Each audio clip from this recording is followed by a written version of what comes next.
కులగణన సర్వే చారిత్రాత్మకమైందని ఉప ముఖ్యమంత్రి భట్టి విక్రమార్క వివరించారు. సమర్థవంతంగా చేసిన కులగణన సర్వేపై కొందరు దుష్ప్రచారం చేస్తున్నారని ఆయన మండిపడ్డారు. కులగణన మొత్తం పారదర్శకంగా జరిగిందన్న ఉప ముఖ్యమంత్రి త్వరలో సర్వే జరిగిన తీరుపై సమగ్రంగా ప్రెజెంటేషన్ రూపంలో వివరిస్తామని వెల్లడించారు.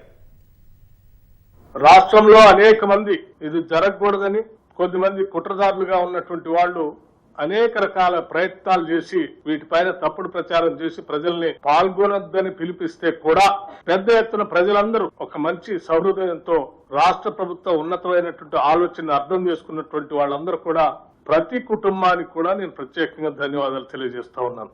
ఈ పూర్తిగా ఫుల్ బాడీ చెకప్ ని రాహుల్ గాంధీ గారు చెప్పినట్టు ఎక్స్రేని పూర్తిగా ఇవాళ రాష్ట్ర సమాజం సంబంధించి మొత్తం సమాచారాన్ని వాళ్ళ సేకరించి సంపూర్ణంగా చేయగలిగాం. ఈ రాష్ట్ర ప్రభుత్వంలో ఉన్నటువంటి బాధ్యులుగా సంతోషాన్ని వ్యక్తపరుస్తూ మీరందరూ సహకరించినందుకు మీ అందరికి కూడా ధన్యవాదాలు తెలియజేస్తూ ప్రజలకి దీనిలో పాల్గొన్నటువంటి వాళ్ళు మరొకసారి మీ ద్వారా ధన్యవాదాలు తెలియజేస్తా ఉన్నాం. ఈ ప్రభుత్వం సోషల్ జస్టిస్ కి కట్టుబడి ఉంది. రేపు జరిగేటువంటి అనేక విధానపరమైన నిర్ణయాలకి సామాజిక న్యాయానికి పనికొస్తుంది, వాడతాం కూడా.